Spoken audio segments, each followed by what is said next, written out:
우리는 신이다. 페테르 에르베. 들어가기에 앞서 인간 영혼 속에는 희망과 기쁨을 갈구하는 소리 없는 아픔, 채워지길 갈망하는 공백이 존재한다. 희망은 어떤 것이 다가오리라는 기대이다. 하지만 이 책의 목적은 희망을 넘어서서 우리가 바라는 바에 이르는 것.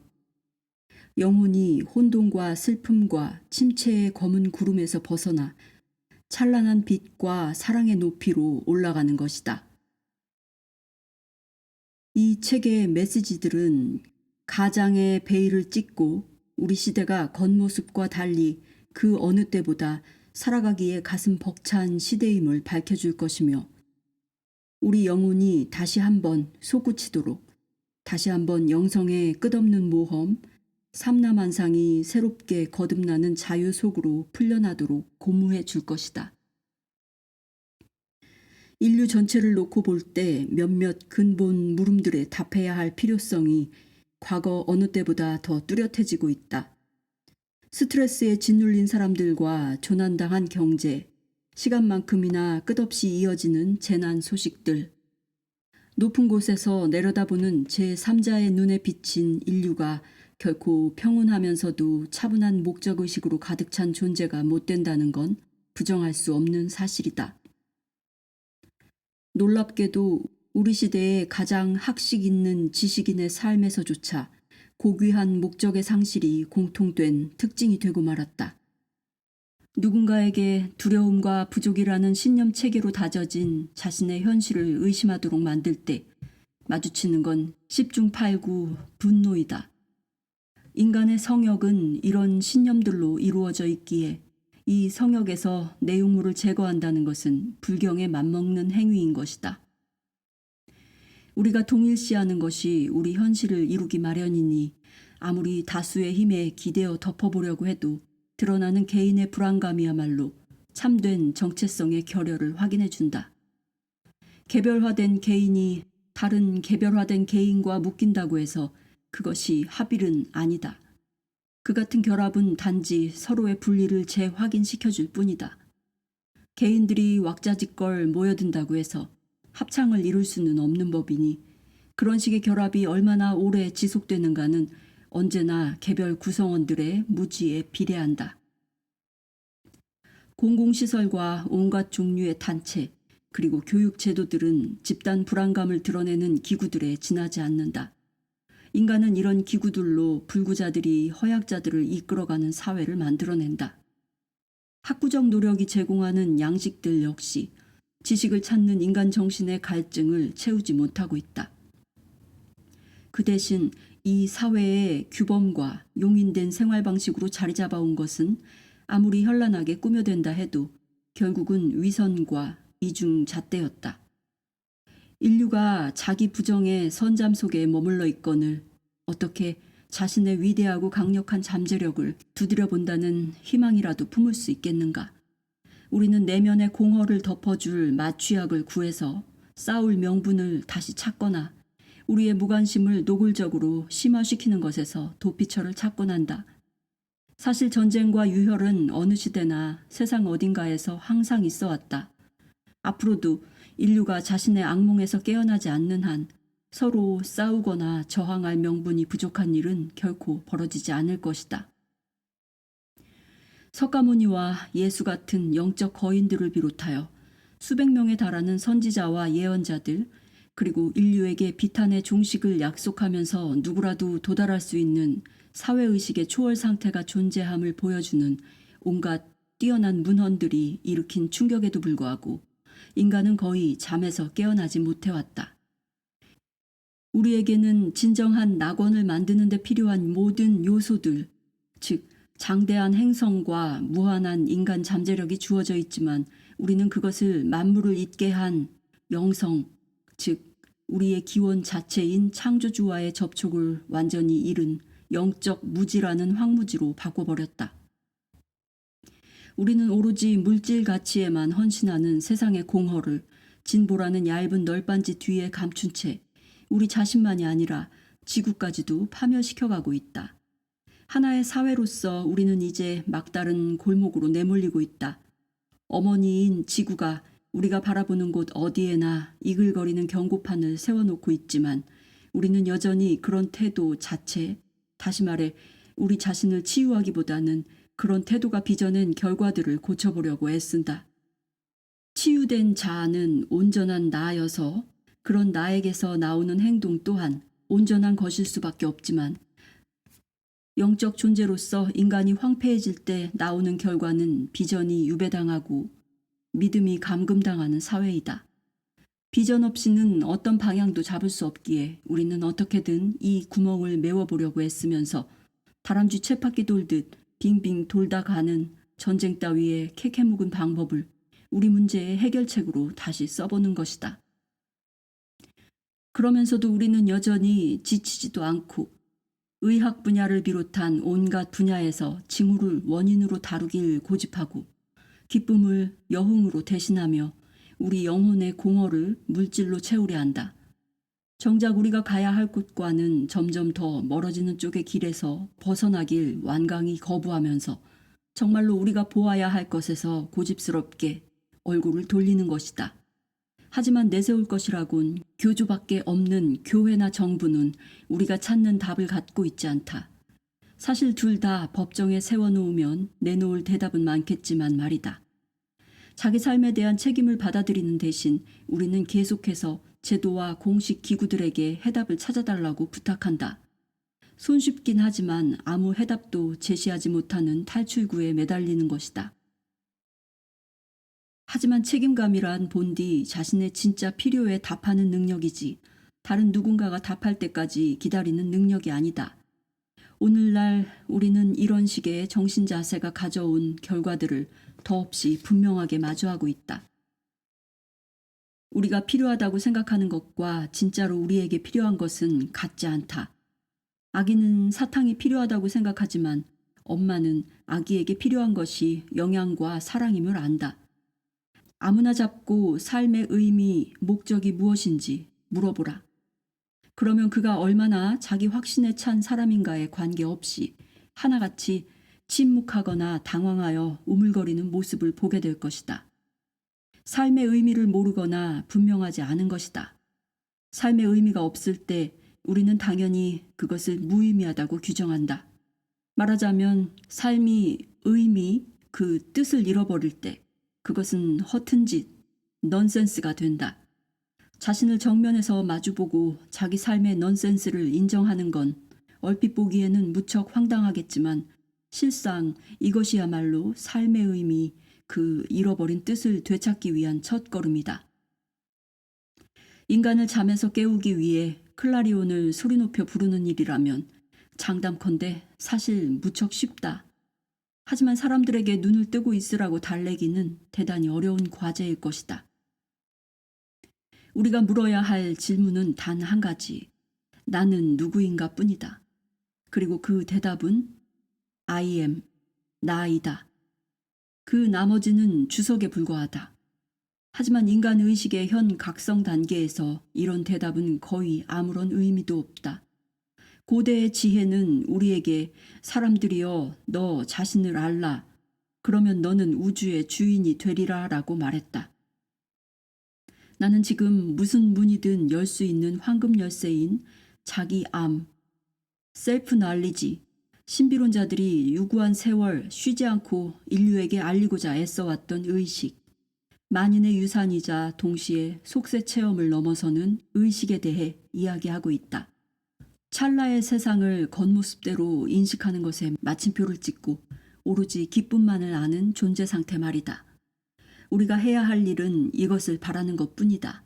그리고 이것을 바라자면 먼저 그것의 실제성과 잠재력을 깨달아야 한다. 자신의 참된 정체성을 부정하는 것 말고 무신론은 존재하지 않는다. 영성을 부정할 때 인간은 망각을 향해 상실의 고속도로 위를 빠른 속도로 달려간다. 말하자면 확실하게 길을 잃고 마는 것이다. 이 책은 그런 사람에게 도로 지도를 손에 넣을 기회를 줄 것이다. 물론 이 책 이외에도 도로 지도는 많다. 다행스럽게도 이런 깨달음을 얻는데 우리는 도움을 받을 수 있다. 우리가 펼쳐가는 우주를 알지 못한다고 해서 우주가 그렇게 하지 않는 건 아니고, 또 우리 역시 우주의 일부로서 우주와 더불어 팽창해 나가고 있기 때문이다.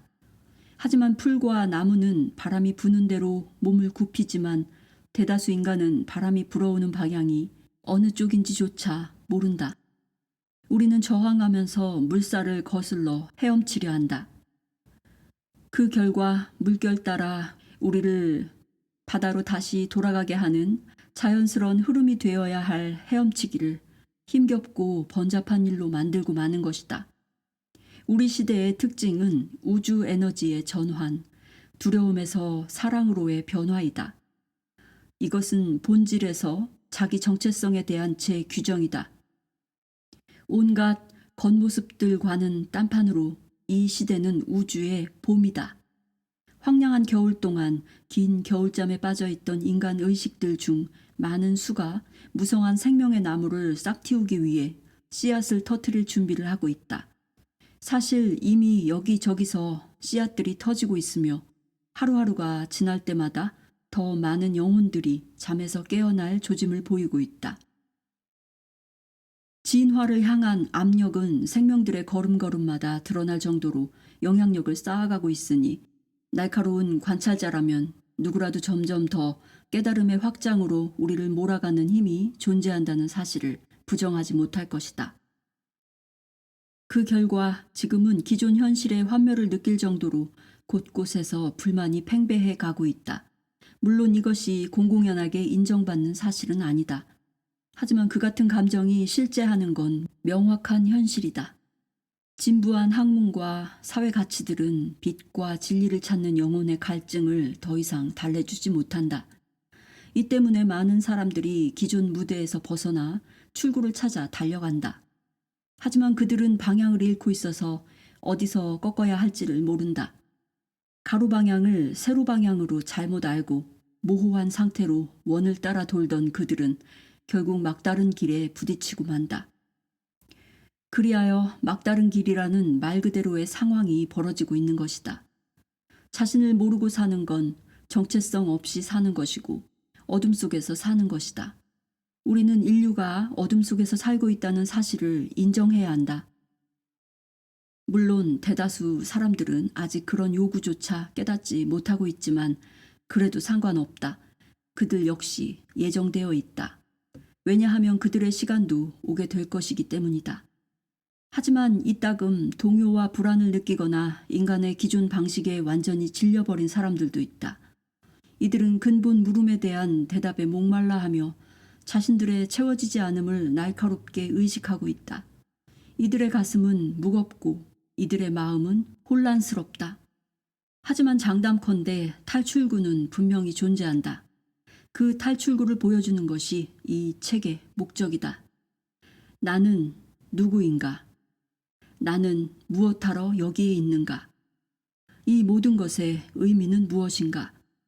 이런 것들이 우리의 물음이 되어야 한다. 이런 물음들을 던진다는 건 어둠 속을 헤매다니던 억겁의 세월 이후 처음으로 올바른 방향으로 발걸음을 내딛는다는 뜻이다. 우리는 이런 질문들을 할 수밖에 없다. 우리의 삶, 체험 전체가 바로 이런 물음들을 묻는 그 지점으로 우리를 데려가도록 계획되어 있기 때문이다. 따라서 우리가 가장 진지한 마음으로 이런 물음들을 던질 때 우리가 대답을 얻지 못하는 일은 절대 없을 것이다. 그것은 아침이면 해가 떠오르듯 확실한 일이다. 이제 나는 감히 자신의 현실을 의문스러워하는 당신들을 자아 발견이라는 위대한 모험, 영혼의 비행에 초대하려 한다. 잃을 것은 아무것도 없다. 단지 얻을 것밖에는. 자기 정체성을 다시 규정하고 두려움을 내려놓는 것, 우리 존재를 신성한 의도에 다시 맞추는 것, 이것이 인간의 모든 비탄에 대한 대답이자 이 책의 목적이다. 그렇다고 이 책이 무슨 꿈 같은 철학인 건 아니다. 이 책의 목적은 삶의 모든 상황, 모든 걸음들에서 쓸 수 있는 실제 수단을 발전시키는데 그리하여 생존 상태인 우리 삶을 진정한 존재 상태, 두려움과 부족과 염려로부터 치유된 지구와 보조를 맞추며 충만함으로 사는 삶으로 실제로 바꾸는 데 있다. 물론 모든 삶이 하나임을 깨닫게 해주는 길이 오직 하나만 있는 것은 아니다. 오히려 각각의 영혼은 모두 자기 나름의 길을 걸어야 한다. 하지만 그 길들은 결국 같은 고향으로 통하게 되어 있다. 사실 떠나야 할 길이란 건 없다. 여기서 길이라 부르는 것은 그냥 영혼이 깊은 잠에서 깨어난다는 뜻이다. 그럼에도 여행길이라는 패러다임을 계속 쓰는 건 그것이 우리가 가야 할 길을 알려주는 주요 표지판들을 인식하는 데 도움이 되기 때문이다. 자, 당신만 허락한다면 우리는 이제 함께 여행을 떠날 것이다. 여기서는 도로 지도가 부족한 일 같은 건 없다. 보아야 할 것도 많고 설명해야 할 것도 많기에 우리의 여행은 느긋한 걸음으로 시작될 것이다. 하지만 마침내 목적지가 눈에 들어왔을 때 당신은 이 여행이 지금껏 해본 그 어떤 여행보다도 가장 굉장한 것이었음을 깨달을 것이다. 이 여행은 우리를 고향행 기차에 탑승시켜 줄 것이기 때문이다. 여행에 필요한 짐은 편견 없이 활짝 열린 마음과 예리한 자각, 이것 말고는 달리 아무것도 필요하지 않다. 자, 이제 시작해보자. 시작하는 글. 공기역학의 법칙을 알기 전에는 인간이 하늘을 날 수 없었지만 그 법칙 자체는 태고적부터 존재해왔다. 따라서 그 법칙을 발견한 것만으로도 인간은 하늘을 날 수 있게 된 것이다. 달리 다른 건 필요하지 않았다. 우주는 이 같은 정교한 법칙들로 지배되고 있기에 설사 자유선택권이 있다 해도 우연에 좌우되는 건 아무것도 없다. 하지만 우리는 이 법칙들 대다수를 여전히 까맣게 모르고 있다. 전체로서 인류는 영적 각성의 시대로 들어섰으며 그중 몇몇 무리들은 이미 잠에서 깨어나 자신에게 몇 가지 질문을 던지기 시작하고 있다. 물론 모두가 그런 건 아니다. 우리가 본질상 의식의 균열을 목격하게 되는 까닭이 여기에 있다. 한편에는 그 대가가 무엇이든 기존의 것에 집착하는 사람들이 있고 다른 한편에는 새로운 지평을 개척해가는 사람들이 있다. 이 모든 것들은 물론 정확히 설계에 따라 이루어지고 있다. 지금 지구에는 변화의 바람이 불고 있다. 인간의 마음은 뻗어가고 자라고 있지만 그와 더불어 점점 더 심해지는 고통을 인간에게 나눠주는 사람은 우리 자신 말고는 없다. 여러분 중 상당수가 백인 백색의 개념인 뉴에이지라는 용어를 들어본 적이 있을 것이다. 하지만 이 개념의 참된 중요성을 진실로 이해하는 사람은 드물다. 아마도 그 까닭은 이 개념이 주로 세 방향에서 왜곡되어 왔다는 사실에서 찾을 수 있을 것이다. 첫째는 대중매체들이 광활한 우주과정의 조짐들을 전혀 깨닫지 못한 채 그것을 경멸하는 프로그램들을 자주 화면에 내보이고 있다는 것이다. 이것은 심리학과 1학년생이라도 인정할 가장 오래되고 가장 뿌리 깊은 두려움의 징후인 공격성의 확실한 표출이다. 우리는 자신이 이해하지 못하는 것을 보면 불안한 나머지 무효화시키려고 애쓰게 된다. 두 번째는 많은 사람들이 느끼는 진리에 대한 갈증을 알아차리고 그것에서 동료 인간들을 쥐어짜 떼돈을 벌어들일 기회를 포착한 상업가들이 반면의 진실, 기적의 치료법, 플라스틱 피라미드, 비밀 우주기지 지도, 피할 수 없는 운명의 날을 대비하는 구명 용구 따위에 한결같이 뉴에이지라는 이름을 내세운다는 것이다. 셋째로 우리는 지금 소위 구루, 즉 힌두교의 승려 혹은 정신적 지도자라고 하는 구루 신드롬을 보고 있다. 사이비 종교들, 비밀스런 창시파들, 심령 카운셀러와 영적 치유자들, 뉴에이지 워크숍들이 비온 뒤에 독버섯처럼 번져가고 있다. 하지만 이런 것들 대부분은 주로 무대 조명을 받지 않는 곳에서 자기 희생적인 방식으로 진지하게 일하는 소수의 정통파 개인과 집단들을 불신하게 만드는 결과를 가져올 뿐이다. 그리하여 우리는 두 종류의 뉴에이지를 대하고 있다.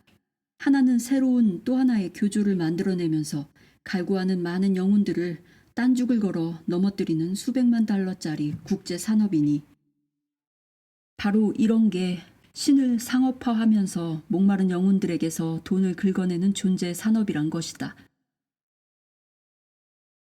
또 다른 하나는 이 우주에서 가장 조용하고 가장 강력한 과정으로 인간의 가슴을 바꾸고 영혼을 본래의 기원으로 돌아가게 하는, 즉 인간을 실체, 리얼리티에 눈뜨게 하는 가장 성스럽고 거룩한 에너지다. 인류는 지금 널리 의식의 깨우침을 준비하고 있다. 이제 사회의식의 시대는 가고 초월의식의 시대가 탄생하려 하고 있다. 하늘에서처럼 땅에서도 우리가 사는 지구와 우주 자체가 진동수를 높여가는 지금, 그것의 일부인 우리가 계속 그 일부로 남아있으려면 저항하지 말고 흐름을 따라 움직여야 한다. 뉴에이지, 즉 신시대를 좀 더 잘 이해하려면 우리는 이 과정을 두 단계로 나누어 보아야 한다. 첫 단계는 인류가 참으로 진귀한 이 사건을 준비하는 시기고, 두 번째 단계는 실제로 사건이 일어나는 시기다. 이중 준비 시기가 신성한 의도와 함께할 그야말로 마지막 기회를 인류에게 제공하는 지금 우리 시대이다. 우리 시대의 놀라운 인구 증가에 대한 설명은 여기에서 찾을 수 있다. 우리 문화의 2000년 주기가 끝나고 어둠의 시대가 빛의 시대로 바뀌기 전에 마지막으로 올바른 선택을 내릴 기회를 가지려는 많은 영혼들이 환생을 서두르는 데서 말이다. 영혼은 어둠의 시대에만 진화할 수 있다. 오직 어둠의 시대에만 두려움과 사랑 사이에서 선택할 수 있기 때문이다. 다가올 사건에 대한 세세한 설명이 아니라 이 웅장한 변화에 우리 자신을 다시 맞추도록 돕는 것이 이 책의 목적이긴 하지만, 그럼에도 불구하고 다가올 변화의 성격과 목적을 어느 정도 알아두는 것 역시 대단히 흥미롭고 유용한 일일 것이다. 특히나 이 책의 후기는 이 특정한 주제를 중심으로 다루고 있지만, 여기에서는 자연 속에서 일어나는 특정 양상을 잠깐 훑어보는 게 다가올 이행을 더 잘 이해하는 데 도움이 될 것이다. 새로운 차원의 체험 속으로 생명을 내던질 때 자연은 단계를 밟지 않는다. 달걀에서 닭, 애벌레에서 나비로의 변신, 그리고 자궁이 주는 따스함과 보호를 뒤로하고 전혀 다른 새로운 현실로 들어서는 아기 따위가 이런 갑작스런 이행을 보여주는 좋은 예들이다. 물론 이행에 앞서 오랜 성장 과정을 밟게 마련이지만, 한 현실에서 다른 현실로 이행하는 사건 자체는 순식간에 이루어진다. 이것은 다가올 신의 시대, Age of God. 여러 가지 다양한 용어로 표현되지만 결국 같은 사건을 뜻하는 신의 시대로의 이행에서도 마찬가지이다. 우리 자신이 쓸모 있다면, 달리 말해 우리가 그 에너지에 자신을 맞춘다면 사회의식에서 초월의식으로의 이행은 눈 깜짝할 사이에 일어날 것이다. 우리가 준비기인 눈앞의 시기에 관심을 갖는 것도 이 때문이다. 개인 차원에서는 특히 더 큰 그림 전체를 알지 못할 때 이 과정은 크나큰 혼란과 무력감을 가져올 수 있고, 한동안 운명론적인 태도를 불러올 수도 있다. 모든 게 다 의미 없어 보일 테니 허무감이 슬며시 기어들어와 그렇게 될 것 같지 않다고 느낄 것이다. 이 시기에는 이런 것들이 우리가 걸어가는 길에 놓인 장애물들, 아니 오히려 방향을 새롭게 설정하는 과정으로 받아들여져야 할 의식 확장의 징후들에 지나지 않는다는 사실이 이해되지 않는다. 사실 이런 장애물들을 넘어서서 더 큰 그림을 보려면 도움이 필요하다. 이런 도움은 동료 여행자든 책이든 혹은 이런저런 체험이든 간에 언제나 그 사람에게 가장 적합한 형태로 다가온다. 그 도움이 어떤 형태를 취하는가는 중요하지 않다. 중요한 것은 그것이 도움이라는 사실이다. 나는 여러분이 우리가 시작한 이 여행, 즉 이 책을 이런 의미로 이해해 주길 바란다. 이 책에서 말하는 내용들은 어떤 의미에서 보면 전혀 새로운 것이 아니다.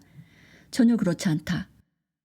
태고의 지혜란 말 그대로 유구한 세월 동안 전해져 온 것이니 그 자체로는 전혀 새로운 내용일 수 없다.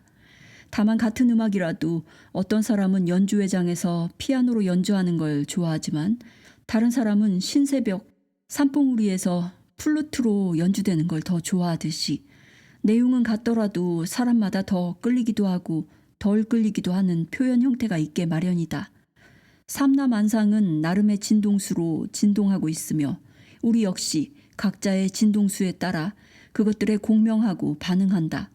그러므로 이 책에서 전하는 지식이 당신에게 새로운 것일 수도 있고 아닐 수도 있지만 그 표현 형태, 그 진동수는 어쩌면 당신에게 꼭 맞는 것, 당신 내면의 마술 스위치를 확실하게 올려줄 것일지도 모른다. 이 책에서 전달하는 정보는 그것이 비추려고 애써오던 바로 그 빛의 역사 속에서 가려운 주름진 미로를 가차없이 잘라낼 것이다. 이 책이 전하는 지식은 역사의 먼지층에 덮이지 않고 생생하게 살아 진동하는 체험된 진리다. 주제가 차원을 넘나드는 문제일 때는 생각을 전달하는 데 사용되는 언어를 도구로 쓰는 편이 손쉽다. 그럼에도 특별한 직무에는 그에 맞는 특별한 도구가 필요하게 마련이어서 이 책에서 사용하는 단어와 표현 양식이 전통적인 용법과 일치하지 않는다고 느껴질 때가 종종 있을 것이다. 하지만 말의 목적은 생각을 표현하는 데 있지 고정된 틀을 사용하여 표현을 제한하는 데 있지 않다. 게다가 말은 소리와 색과 리듬, 이 세 가지가 복합되어 의미를 전달하기 마련이다. 이 책이 전달하려는 메시지는 무엇보다도 지성과 지성 아닌 것을 거쳐서 영혼에 도달하는 것을 목표로 한다. 영혼은 기억하지만 지성은 그렇지 않다. 따라서 아마 처음에는 잘 이해되지 않는 내용들도 있을 것이다. 사회의식의 현 상태에서 우리는 쪼개고 해부하고 분석하는 경향이 있다. 우리는 지성을 써서 이런 일을 하지만 이해는 자연스럽게 온다. 정신이 말을 읽을 때 가슴은 행간의 의미를 느끼기 때문이다. 교류는 한 차원에서만 이루어지지 않는다. 만일 독자들이 이 책의 몇몇 부분들은 생전 처음 와보는 처녀지여서 조심조심 밟아나가야 한다는 걸 알아차린다면 그걸로 충분하다. 그러다가 좀 시간이 지난 후 다시 그 부분으로 돌아갔을 때 그것들이 확실히 이해되는 경우가 있다. 이런 일이 어떻게 가능할까? 정신의식만이 아니라 무의식으로도 인식한다. 말하자면 음식물의 소화를 의식으로 자각하지 않듯이 정신적, 영적 양분의 소화 역시 굳이 의식으로 자각하지는 않는 것이다. 그런데도 우리는 그것들을 소화한다. 이 같은 지식을 만났을 때 그것의 솔직성과 투박함과 가식 없음에 충격받을 독자도 있을 것이다. 그래도 상관없다. 인간은 지금껏 너무 오랫동안 무심함 속에 빠져 있었다. 찬물을 끼얹으면 다치지 않고도 그 질긴 잠에서 확실히 벗어날 수 있는 것이다.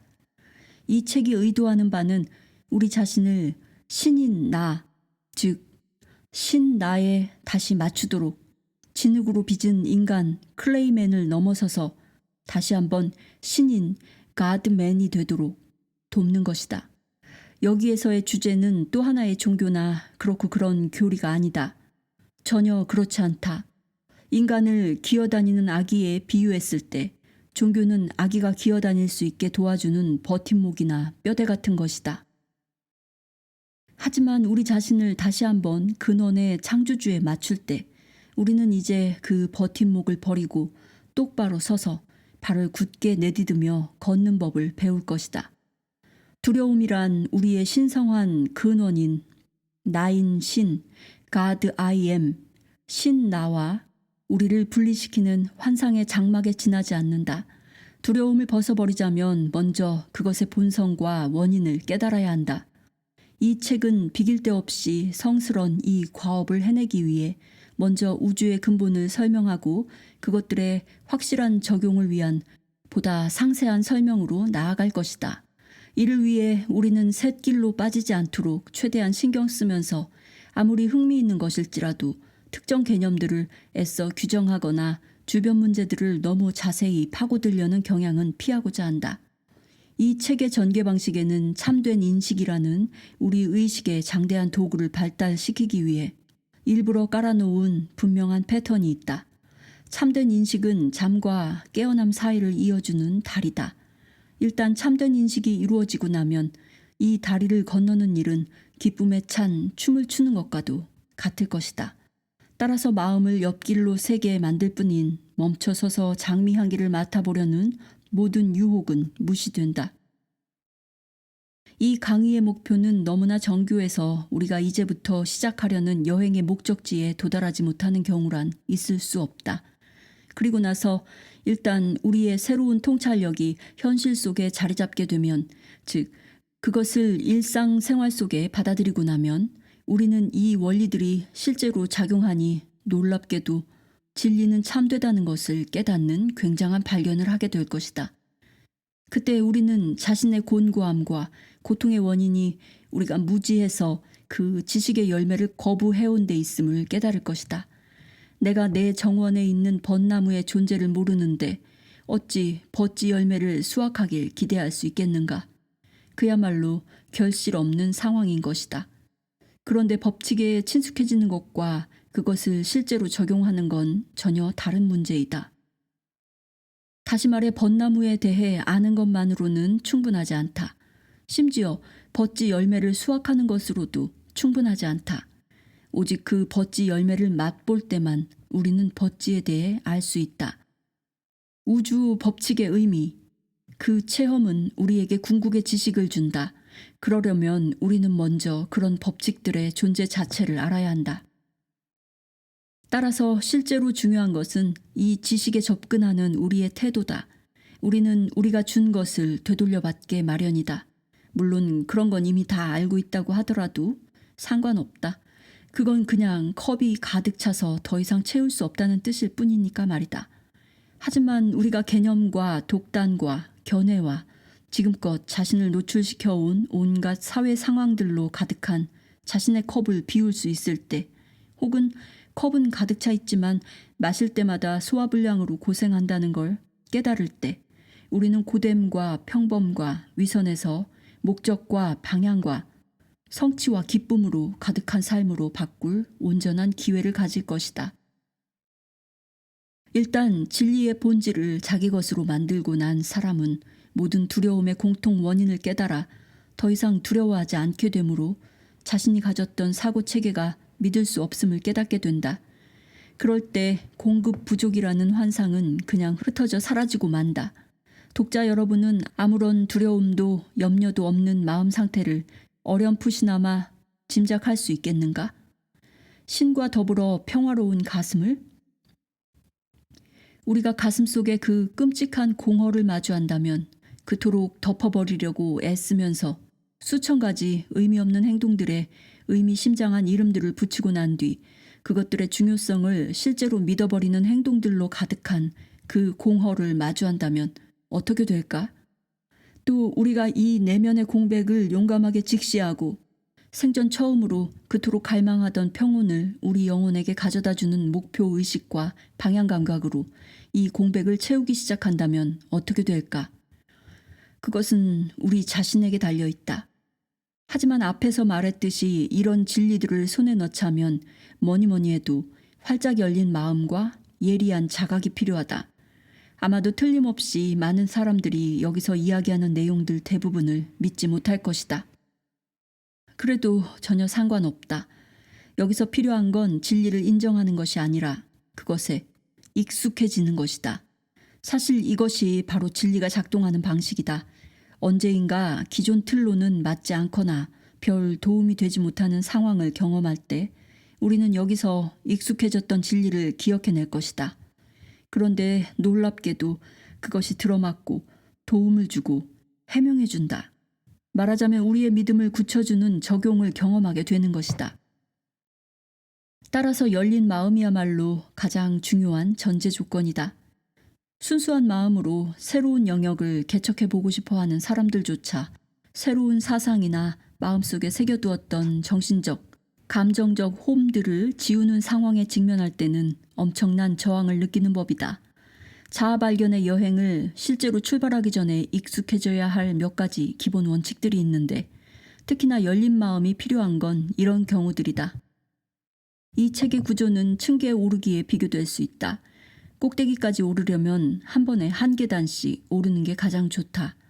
건너뛰다가는 넘어질 수도 있는 것이다. 달리 말해 이 책을 읽을 때는 앞에서부터 순서대로 차례로 읽기를 권하고 싶다. 그리고 여기에는 그 이상의 의미가 있다. 한 개인이 자신의 인생 방향을 어둠에서 빛으로 바꾸는 순간 천사들, 보통은 크게 오해하는 용어지만 천사들이 함께한다. 이것은 그가 이 지상에서 처음으로 자신의 유일무이한 목적을 향해 돌아서고 자신의 나와 하나가 되고 따라서 신과 하나 되었음을 뜻하는 것이기 때문이다. 1장 윤회 혹은 환생의 법칙. 잃어버린 지식.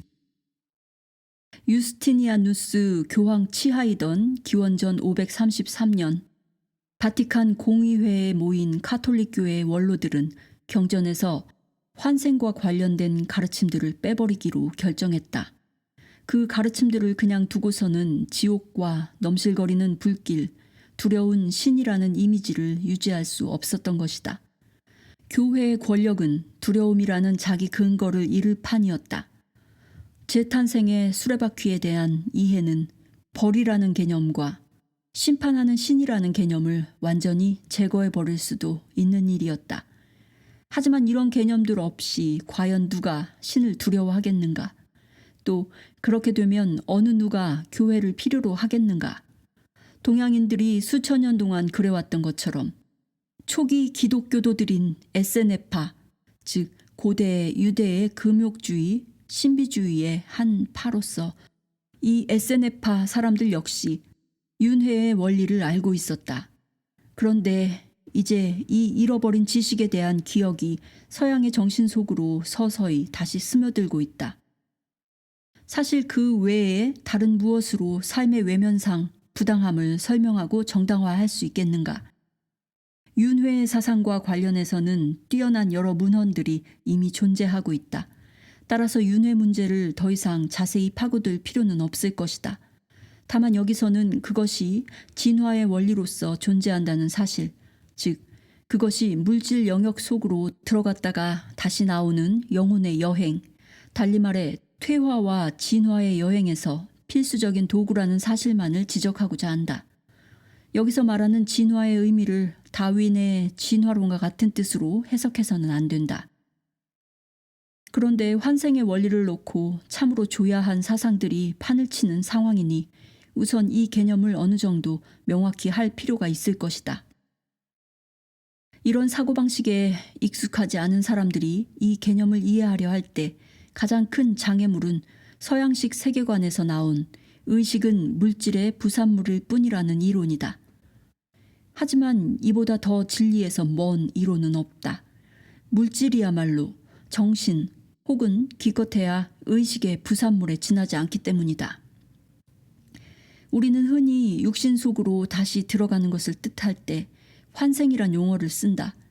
그러나 그보다는 동양식의 윤회라는 용어가 한 육신에서 다른 육신으로 옮아가는 영혼이라는 개념과 육화된 몸이란 영혼이 그 여행길에서 걸치는 많은 옷들 중 그냥 한 벌일 뿐이라는 개념을 더 정확하게 표현해준다. 피타고라스와 플라톤, 버질, 즉 고대 로마의 시인, 오비디우스, 고대 로마의 시인, 이와 같은 위대한 사상가들과 스승들은 환생의 원리를 이해하고 있었다. 그노시스 교도, 즉 초기 기독교 시대의 신비주의파였던 그노시스 교도와 3세기에 번영한 페르시아 종교인 마니교도도 초기 기독교들도 이 사상을 견지했으며 파라셀수스, 즉 중세 스위스의 의학자 또는 화학자, 이 파라셀수스 역시 이 견해를 받아들였다. 또 이런 가르침들은 독일의 철학 유파들에게서도 얼마든지 찾아볼 수 있다. 칸트와 셸링의 인류학 체계들 역시 환생을 이야기하고 있으며 캠브리지 플라톤 학파의 영국 사상가들도 이에 관해 열정적으로 설명한다. 좀 더 최근의 경우로는 이 잃어버린 지식을 서양에 소개한 신지학파를 비롯한 여러 학파들과 이 진리의 위대한 주창자들인 에드워드 카펜터와 월트 화이트만 같은 사람들이 있다. 그리고 마지막으로 물론 다른 사람들도 더 있지만 우리가 만나게 되는 것은 토르발트 데트레프센의 놀라운 발견들이다. 그는 독일 뮤닉에 있는 자신의 병원 임상치료실에서 최면술이 아닌 방법으로 몇백 명의 환자들에게 전생여행을 경험시켰다. 엄정한 과학적 조건 밑에서 시행된 그의 실험들은 환생을 둘러싼 논쟁에 종지부를 찍을 만큼 분명하고도 확실한 증거를 제시해 준 바 있다. 환생하는 이유. 그렇다면 무슨 이유로 환생하는가? 그 이유는 무엇이고 그 목적은 어디에 있는가? 왜 우리는 육신이라는 건 죽고 나면 구더기의 먹잇감 이상도 이하도 아니라는 식의 소박한 개념에 그냥 만족하지 못하는가? 좀 지겹고 그다지 자극적이진 않지만 그래도 어쨌든 아주 단순 명쾌하지 않은가? 게다가 이런 식의 개념은 우리에게 삶의 심오한 의미 따위는 더 이상 파고들지 말고 할 수 있는 최대한 손에 움켜쥐고 떵떵거리며 살아도 괜찮다는 변명거리를 제공해주지 않는가? 이런 식으로 생각하는 사람들에게는 안 된 일이고 그렇지 않은 사람들에게는 다행스러운 일이지만 삶에는 많은 환상들이 존재하고 있으며 삶은 자기 자식들을 위해 고귀한 운명을 예비해 두고 있다는 쪽이 진리이다. 따라서 어떻게라는 측면에서 윤회의 원리를 검토하기 전에 먼저 윤회의 까닭을 살펴보는 것이 더 시급할 것이다. 그러자면 먼저 아무런 시작도 의미도 갖지 않는 것의 시작 자체를 살펴보아야 한다. 영원한 현재인 지금을 이해하기는 쉽지 않다. 우리의 정신은 지금을 일직선의 시간 흐름으로밖에는 이해할 수 없기 때문이다. 소위 신이라는 규정할 수 없는 최초의 동인을 규정하려는 것은 이해할 수 없는 것을 이해하려고 애쓰는 것과 같다. 신은 알 수는 있지만 이해될 수는 없다. 이해란 정신으로 인식하는 것이다. 인식하려면 인식되는 존재에서 떨어져야 한다. 이것은 분리를 의미한다. 물질성은 양극성, 즉 음과 양인 반면 신은 합일이어서 이원화되고 분리된 정신으로는 이해할 수 없다. 신과의 합일은 오직 양극성이 합쳐질 때만 가능하다. 따라서 양극성으로 이루어진 영역 안에 있는 한 우리는 우리 영혼 속에 들어있는 태고적 삶의 기억을 끌어내는 방식으로만 이 문제를 직감할 수 있다. 이처럼 배움이란 실제로는 단지 기억하는 것에 지나지 않는다. 우리가 믿고 안 믿고에 상관없이 개개의 영혼 속에는 모든 지식이 담겨 있다. 따라서 어떤 배움이든 결국은 자신의 빛을 드러내는 것에 지나지 않으며 깨달음 역시 마찬가지다. 다만 성스러운 영상, 다차원 이해와 관련된 정보를 정확히 해석하기가 불가능하진 않더라도 힘든 것은 우리가 의식을 물질 차원에만 한정해 왔기 때문이다. 우리는 어쩔 수 없이 이런 정보를 자꾸 물질이라는 기준으로 재어보곤 한다. 이러한 장애물을 넘는 데는 비유가 도움이 된다. 비유는 영상의 방식으로 알을 우리 의식 속에 비추는 뼈대나 다리 역할을 할 수 있기 때문이다. 자, 이제 시작 중의 시작이라는 주제로 돌아가서 이런 식의 비유 하나를 사용해보자. 이 역시 결국에는 지적인 접근 방식에 지나지 않지만 그럼에도 올바른 방향을 보여줄 수는 있을 것이다. 숫자 1을 상상해보라. 1은 자신의 확장이자 반영인 숫자 2 없이는 나눌 수 없는 존재인 1로서의 자기 능력을 도저히 알 수 없다. 1은 자신이 포함되며 자신 없이는 존재할 수 없는 2 속에 자신을 반영하고 나서야 비로소 자신을 1로서 이해한다. 이제 1은 2라는 자신의 반영물 속에서 자신을 확인함으로써 자신에 대한 깨달음 3이 된다. 절대자, 즉 신은 모든 것을 망라하는 존재 전체이다. 모든 것을 망라하는 존재는 대립물을 가질 수 없다. 그것은 하나이다. 하나가 자신을 알려면 자신을 자신 속에 비춰야 한다. 그리하여 하나는 자신의 반영물 속에서 자신을 인식하기 위해 자신의 결정체나 그리스도 나라는 확장물을 창조한다. 비추는 것은 먼저 자신이 비추려는 모습을 받아야 한다. 이렇게 해서 신의 아들인 그리스도 나, 즉 아버지의 모습으로 창조된 그리스도가 탄생된다. 이제 하나의 두 측면이 존재하기에 그리스도는 이를 나타낸다. 일은 자신 속에 이의 가능성을 포함하고 이는 이를 포함한다. 일 없이는 이가 존재할 수 없다. 자신의 확장인 그리스도라는 반영물에서 하나임을 인식하게 되면서 생겨나는 깨달음은 한 영성, 완벽한 영성이라는 깨달음, 결국 삼이 되는 성령이다. 이것이 하나인 신의 삼중주의다. 우리는 힘, 사랑, 정의를 가지고도 같은 원리를 표현할 수 있다. 깨달음인 정의는 힘이 하나임을 확인하고 사랑을 순수 존재로, 즉 순결함으로 확인한다. 아버지와 아들은 하나이다. 아버지와 나는 하나이다. 그리스도는 신 나의 그리스도 나, 즉 하나인 신의 결정체 나이다. 숫자 2가 자신 속에 1을 지니듯이 그리스도 나도 자신 속에 신을 지닌다. 그렇게 타락한 의식 상태에 묶인 마음은 여기서 벌써 나눔을 만들어내어 아버지와 아들을 하나의 두 측면, 즉 창조주와 창조물, 드러나지 않는 신과 드러난 신으로 보지 않고 별개인 둘로 본다. 그러나 신의 아들 측면인 그리스도는 실제로는 자신의 잠재력을 체험하기 위해 자신의 창조물을 거치며 여행하는 표현된 아버지의 다름 아니다. 아버지는 제1원리인 아들에게 나가서 창조하라고 말했다. 아들은 그것에 대해 깊이 생각했다. 아니, 더 정확하게 표현하면 아들은 보편 정신이라는 정신 이미지를 형성했다. 나니 요가, 지혜의 요가에 나오는 라마차라카의 말을 인용하면 정신, 마인드의 보편 원리는 정신을 재질로 하는 바다이다. 모든 우주 현상이 여기에서 나온다. 이 정신의 보편 원리에서 힘과 에너지의 보편 원리가 나오고 후자에서 물질의 보편 원리가 나온다. 이 때문에 우리는 물질을 정신 창조물 혹은 정신의 부산물로 보는 것이다. 신의 아들은 하나의 단일 존재, 표현된 신의 정체성이다. 이것은 남자이기도 여자이기도 하지만 여기서는 표현상의 편의를 위해 종래대로 그라는 표현을 쓰기로 하자. 그는 자신의 창조물, 따라서 물질 영역이라는 가장 고밀도의 영역들을 개척한다.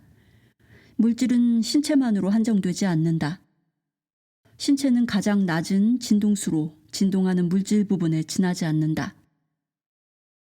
영성은 가장 높은 진동수인 빛이기에 그것이 낮은 진동인 물질을 체험하려면 그런 진동 수준으로 내려가야 한다. 영성이 내면에서 물질을 조망하려면 신체 속으로 들어가야 하는 것이다. 이를 위해서는 물질의 운송 수단이자 영성이 형상 영역과 관계를 맺는 통로인 몸이 창조되어야 했다.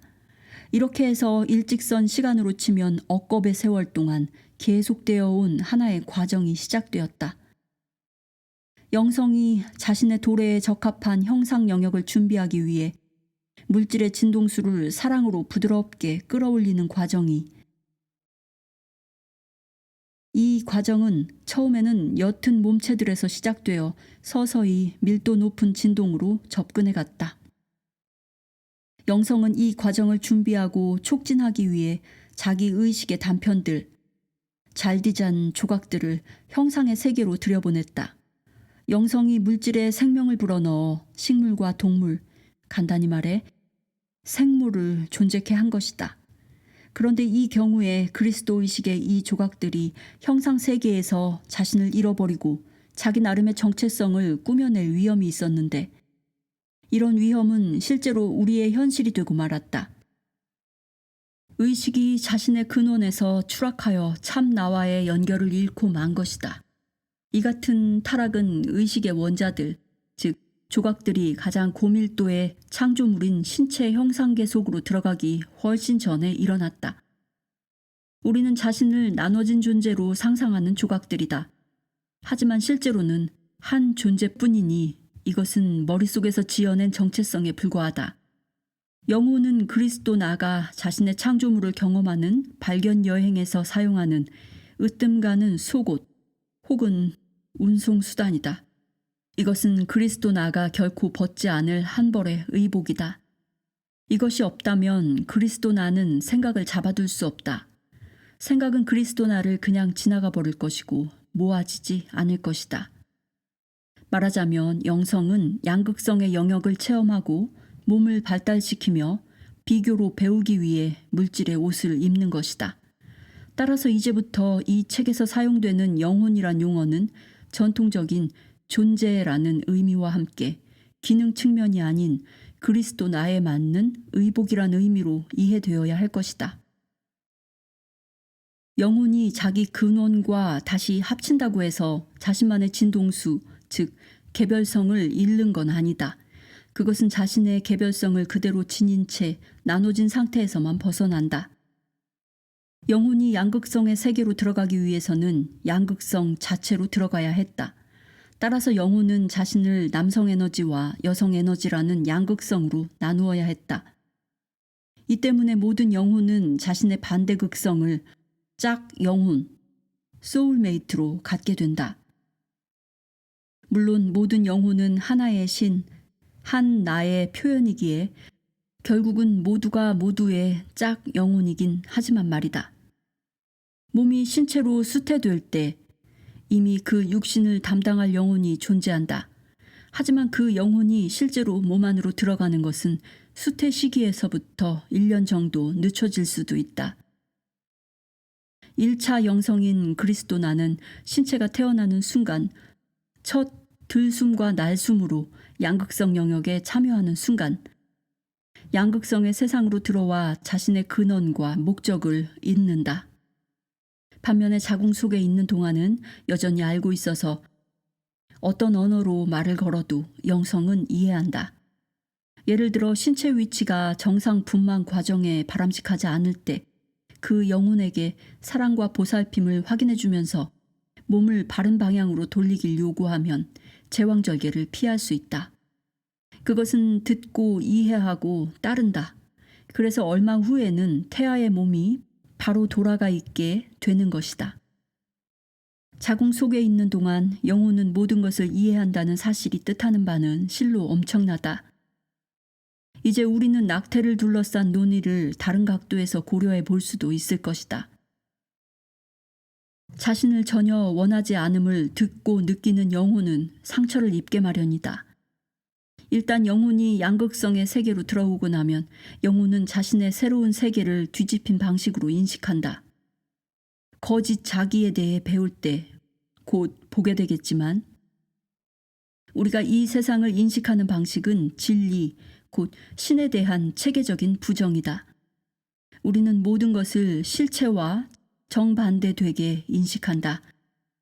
눈의 망막이 사물들을 받아들일 때 그러하듯이 새로 태어난 아기도 모든 이미지들을 뒤집어서 본다. 그것은 사진기의 렌즈가 필름 위의 역상을 비추는 것과 꼭 같은 과정이다. 새로 태어난 아기의 뇌가 그 상을 제자리로 바꾸는 법을 배우는 데는 어느 정도 시간이 걸린다. 절대자인 그리스도 나의 이 개체 표현은 이곳에서 무수히 많은 다른 나들의 무리 속에서 자신을 발견하고 이들을 다른 사람들로 여긴다. 이제 몸으로 구획지어진 그것은 자신을 분리된 존재로 보게 되니 분리의 환상은 이렇게 해서 현실이 된다. 하지만 이 속에는 위대한 지혜가 있다. 몸은 분리를 위해 창조되었다. 실체를 실체로 인식할 수 있는 건 환상의 시야로 볼 때만 가능하기 때문이다. 실체 안에서는 실체가 우리이고 우리가 실체여서 우리는 실체를 인식할 수 없다. 따라서 여러분은 전지전능함을 물려받았지만 아직은 우리의 나를 깨닫지 못하던 우리가 올라가는 귀향길에서는 여전히 전지전능하면서도 이제 우리의 나를 깨닫게 되는 과정을 어느 정도 이해할 수 있을 것이다. 이것이 가장 단순하고 가장 짤막한 방식으로 설명한 환생의 까닭이다. 환생을 이해하기 위하여. 환생이라는 주제에 어떻게라는 측면으로 돌아가기 전에 환생의 배경을 잠시 살펴보는 것이 겉보기의 심각성을 다소나마 누그러뜨려 줄 듯 싶다. 우리가 속한 우주는 말하자면 삼라만상 속에서 다소 특이한 주머니다. 삼라만상을 신의 무한한 놀이터라고 치면 우리 놀이터는 나머지 것들과는 다른 규칙을 가지고 있다. 실제로 그 무한한 놀이터 중에서 우리만이 대단히 특이한 규칙 한 가지를 가지고 있다. 그것은 우리의 우주가 자유의지의 우주임을 뜻하는 모든 것이 허용된다는 규칙이다. 어떻게 보면 이곳은 은하 전체의 스릴 추구자들이 가장 위험한 모험을 맛보기 위해 모이는 곳이다. 오직 여기서만 신의 아들은 자신을 잊을 기회, 즉 자신의 근원을 부정하고 재난이 닥치기 전에 얼마나 멀리까지 타락할 수 있는지 알아볼 기회를 갖기 때문이다. 그리고 바로 이것이 우리 모두가 지금껏 해온 일이다. 이것은 우리 모두를 일종의 스릴 추구자로 만든다.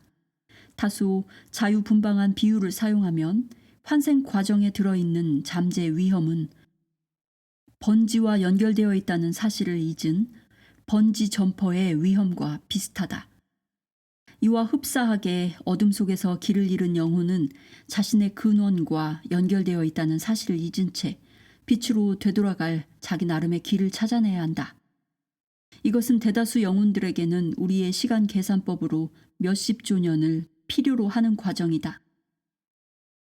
이처럼 밀도 높은 물질 속으로 들어가는 영성의 여행은 영혼이 겪을 수 있는 가장 혹독한 시험이지만 신의 아들이 이 시험을 거치면서 자신의 기원인 빛 속으로 돌아갈 길을 찾아낸다면 그의 지식은 헤아릴 수 없을 만큼 값진 것이 된다.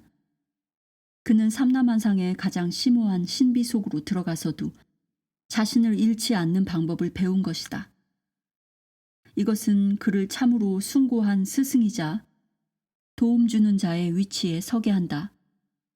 사실 그의 배움은 너무나 위대해서 자신이 선택한다면 그는 행성 전체의 진화를 책임질 수도 있다. 배경에 대해서는 짤막 하나마 이 정도로 해두고 이제 어떻게 환생하는지 살펴보기로 하자. 인간이 한 생애를 거치면서 신체 속에 머무는 동안 겪는 우여곡절의 모든 체험에는 감정이 동반된다. 그 혹은 그녀가 저 세상으로 가져갈 유일한 소화물, 즉 자산인 이 감정들은 그의 영혼 속에 기록된다. 사람의 영혼은 몸 속에 실제로 자리 잡고 있다. 영혼은 태양신경총, 위장 뒤쪽의 신경마디 중심, 즉 태양신경총 가까이에 자리 잡고 있으면서 실제 사건이 아니라 이런 사건들이 불러온 감정의 정수들만을 기록한다. 생각을 잡아둔다는 표현이 기억나는가? 이 표현이 뜻하는 바가 바로 이것이다. 개개인의 품성은 이 모든 축적된 감정들의 총합이다. 당신의 이전 체험들 전부에서 끌어낸 교훈들의 결과물이 지금 당신의 품성이기에 어떤 주어진 순간에 당신은 지금까지 중에서 최상의 존재로서 당신이다. 품성을 개성과 혼동해서는 안 된다. 개성이란 그가 생애에서 배우기로 작정한 일련의 교훈들을 배우게 해주는 하나의 도구, 하나의 뼈대로 사용하기 위해 의식적으로 선택된 것이다. 이번 생애에서 당신이 배우려는 특정한 교훈이 신체의 예술 표현과 관련된 것이어서 그중 무용수의 역할을 해내는 쪽을 선택했다고 해보자. 이를 위해 당신은 아마도 강하지만 둔하지 않은 신체를 선택할 것이다.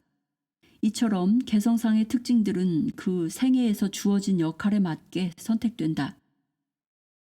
반면에 그 사람의 배움이 예를 들면 자비처럼 오랜 시간이 걸리는 교훈과 관련된 것일 때는 불구의 몸을 자신의 운송 수단으로 선택할 수도 있다. 이런 식으로 해서 그는 자기 영혼에게 삶의 주류에서 배제당하는 게 어떤 느낌인지 가르쳐 준다. 다음번에 또 다른 생애에서 불구인 다른 영혼의 몸을 만날 때 그는 그것이 어떤 것인지 안다. 그는 자비심을 느낄 것이다. 자비는 다른 사람의 가슴에 가 닿고 그를 자신의 형제로 인식하게 해준다. 이렇게 해서 그는 분리에서 벗어나 합일의 방향으로 들어서는 것이다. 불구의 단계를 체험하는 동안에 갖는 그의 개성은 그가 자신을 위해 창조했던 이 특별한 드라마와 일치한다. 무용수와 불구자 두 개성은 서로 정반대되는 것으로 보이지만 사실 그들의 외모와 행위는 표현과 배움의 수단이라는 면에서 똑같이 유효하다.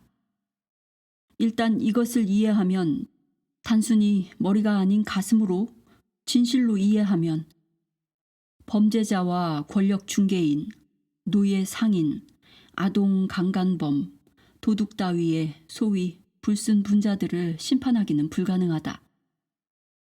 이들 역시 아름다운 신들, 자신의 영혼을 감정으로 풍요롭게 하기 위해 배움을 위해 특정 단계의 생애에서 특정 역할들을 해내는 순결한 영혼들로 여겨질 때 우리가 무엇으로 이들을 심판할 수 있겠는가? 우리는 단지 교육할 수 있을 뿐이다. 이런 개성들은 신체가 죽을 때 몸 껍질과 함께 떨어져 나간다. 여기서 잠시 사람이 태어날 때 타고나는 점성상의 징후에 대해 생각해보자. 왜냐하면 이것 역시 개성과 같은 목적에 기여하기 때문이다. 사실 양자는 복잡하게 얽혀 있다.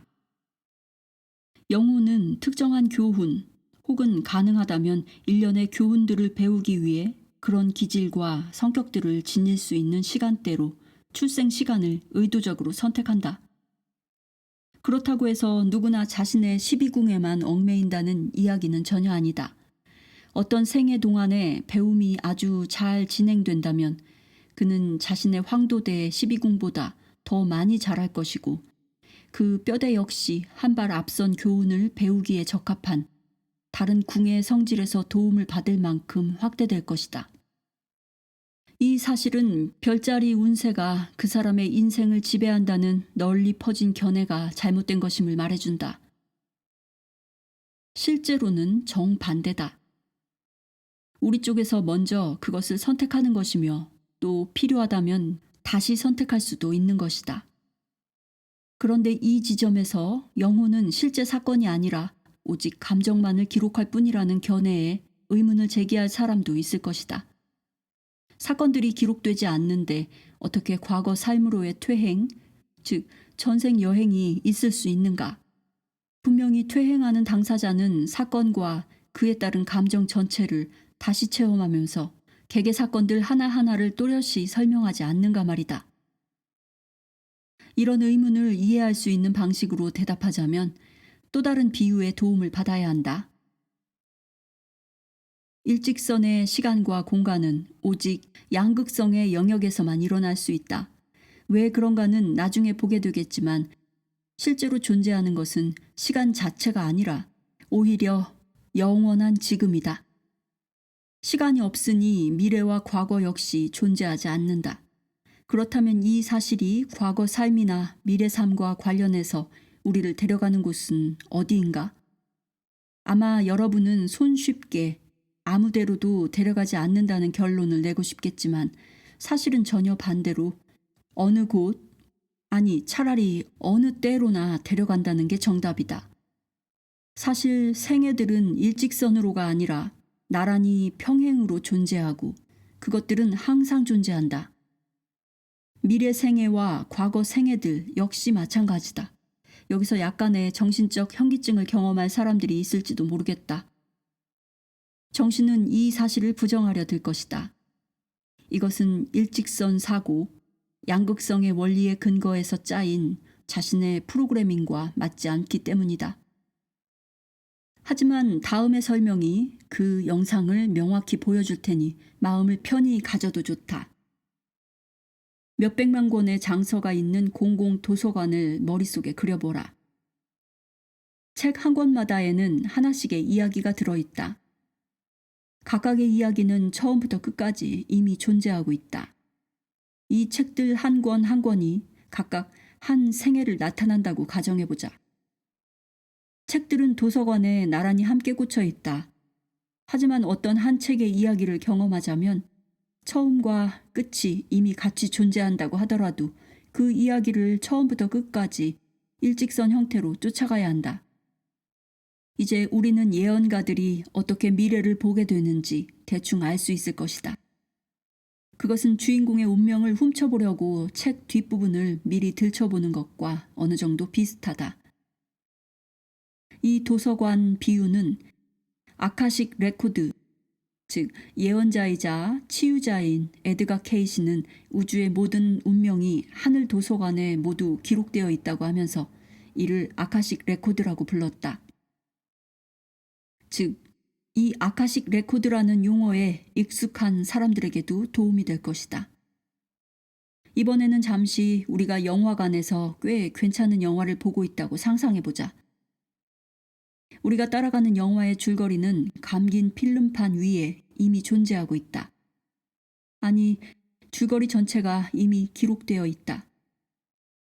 전체 줄거리가 처음부터 끝까지 이미 존재하고 있는 것이다. 하지만 줄거리를 체험하려면 필름을 돌려서 화면 하나하나를 연속으로, 다시 말해 일직선으로 보아야 한다. 줄거리 전체는 이미 존재하지만 그것을 체험하려면 일직선 방식으로 한 걸음 한 걸음 밟아나가야 하는 것이다.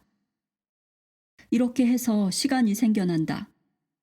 그렇다고 만사가 이미 결정되어 있다는 운명론에 주저앉아서 우리의 운명은 어쨌든 별들 속에 모두 들어있다는 식의 함정에 빠질 필요는 없다. 이런 식으로 느끼는 사람이 있다면 그것은 그가 자기 삶이라는 책 속에 이런 운명론적인 태도를 가장 먼저 적어 넣었다는 사실을 보여줄 뿐이다. 지금 그는 그것을 다시 밟아가고 있다. 그러므로 그는 거기서 사실은 그렇지 않다는 것을 배우게 될 것이다. 바로 이것이 그가 원고 중에 이 부분을 써넣은 이유이다. 우리가 주파수를 맞춘 방송국의 전파만을 받을 수 있듯이 예언가들도 이미 존재하는 미래 생애나 과거 생애 또는 이번 생애의 미래 사건의 주파수를 맞춘다. 예언가들만 그렇게 할 수 있고 우리는 할 수 없는 건 그들만이 그렇게 할 수 있는 특별한 재능이 있기 때문이다. 그것은 음악에 재능이 있는 사람이 있고 수학에 재능 있는 사람이 있는 것과 비슷하다. 하지만 음악에 재능이 없다고 해서 피아노 연주를 배우지 못하는 건 아니다. 어떤 주어진 순간에 단 하나의 텔레비전 채널만을 볼 수 있듯이 우리는 한 번에 하나의 생애만을 체험하지만 그렇다고 다른 텔레비전 채널들이 존재하지 않는 건 아니다. 그들 역시 자신의 프로그램을 똑같이 공중으로 쏘아보내고 있다. 다른 프로그램들, 즉 필름들도 우리의 지금처럼 지금 돌아가고 있는 것이다. 다시 한번 영화로 돌아가면 필름이 비치는 화면은 우리의 물질계, 육계를 의미한다. 어떤 주어진 생애의 이야기는 물질 위에 또 물질 속에 비춰진다. 영화관에서 영화를 보는 동안 그 영화가 재밌든 슬프든 심장 박동수가 높아지고 이마에 땀이 나는 정도에 따라, 다시 말해 영화에 몰입하는 정도에 따라 우리는 배우들과 함께 기뻐하거나 슬퍼하거나 두려워하거나 화낸다. 그것이 현실이 아니라 그냥 영화라도 상관없다. 그러다가 마지막에 영화관을 떠날 때가 되면 설사 영화를 보는 동안 가슴이 미어지게 울었다고 해도 우리는 그것이 얼마나 좋은 영화였는지를 놓고 이러쿵저러쿵 평가를 내린다. 우리가 지구 영화관을 떠나고 난 뒤에 일어나는 일도 이와 똑같다. 유일한 차이는 여기서는 우리 자신이 저자이자 극작가이고 연출가이자 배우이며 동시에 청중이라는 점이다. 이런 식으로 우리가 이번 생애를 연속되는 수천 번의 생애들 중 하나로 보기 시작한다면 그 끔찍한 심각성과 극적 요소로 우리를 사로잡던 힘은 느슨해지기 시작한다. 그렇게 되면 우리는 큰 소리로 웃어 젖히기까지는 못하더라도 감히 미소를 지을 수 있으며 더불어 그 진지하고 슬픈 영화도 좀 더 경쾌한 색조를 띠게 된다. 이제 우리는 그것을 즐기기 시작한다. 그러고 나면 우리는 자신이 삶에 부여했던 역할들 뒤에 어떤 발상이 놓여 있는지 이해할 수 있다.